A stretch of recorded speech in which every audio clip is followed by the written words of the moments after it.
It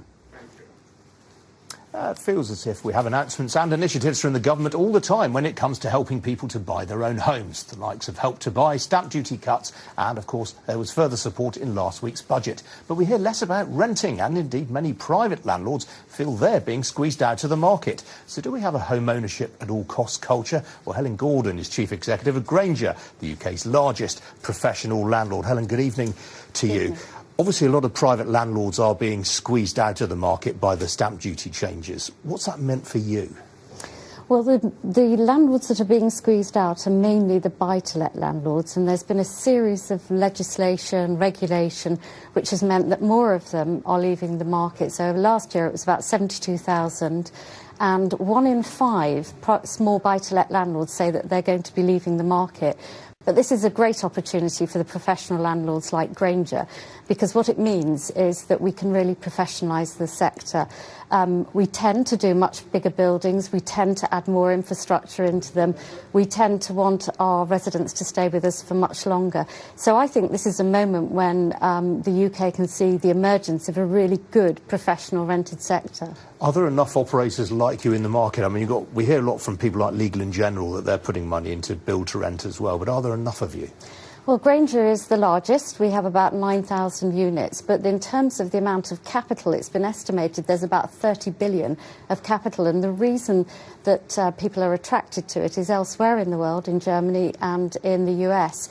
This is a very investable asset class, and so people are looking to get into the sector, but they have the same challenges as the house builders in terms of access to land and planning, etc. So one of the things the government did last year for the private rented sector was actually amend the policy around planning to actually help stimulate professional landlords like ourselves. What about the councils and the role? I mean, they're being constantly urged now to build more housing. What sort of relationship do you have with the councils? Well, so that was the other interesting announcement. So whilst it all looks like it's home ownership at any cost, there was also an announcement at the Conservative Party conference that they're going to allow councils to build more homes. But I think there's still a desire for people to have a mixture of tenures. So they may spend a bit of time in private rented, they may ultimately aspire to own their own home, but we need to have good homes in the meantime for them to live in, whether that's social rent or whether that's private rented. I mean, Haringey Council here in London, which is often seen as a sort of testbed for Corbynism, they've just repudiated a deal that they did with a private sector partner. Does that worry you? No, the reason it doesn't worry me is that we ourselves are developing right now in Haringey. So I think it was the style of the transaction that they were doing.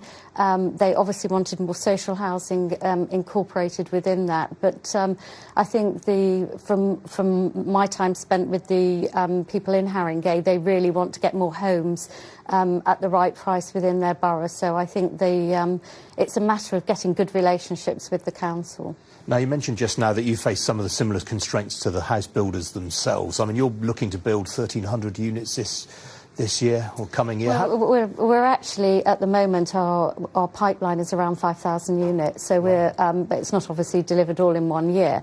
And we've just opened, literally this week, the largest build-to-rent scheme in the UK outside London, and that's 614 units. And just to give you an idea on delivery, we can deliver in 2.5 years what the house builders would deliver in 8 or 9, because the decision to rent is a much smaller decision than the decision to buy. There's less grit in the wheel. People can move quite quickly. Yeah. Wow, that's incredible. Yeah. And I mean, some of the places that you're opening, you've got full, more or less half occupancy from day one. How do you do that? So we've actually been using technology. So we opened our first building at Clippers Quay in Salford, and it was about 50% reserved.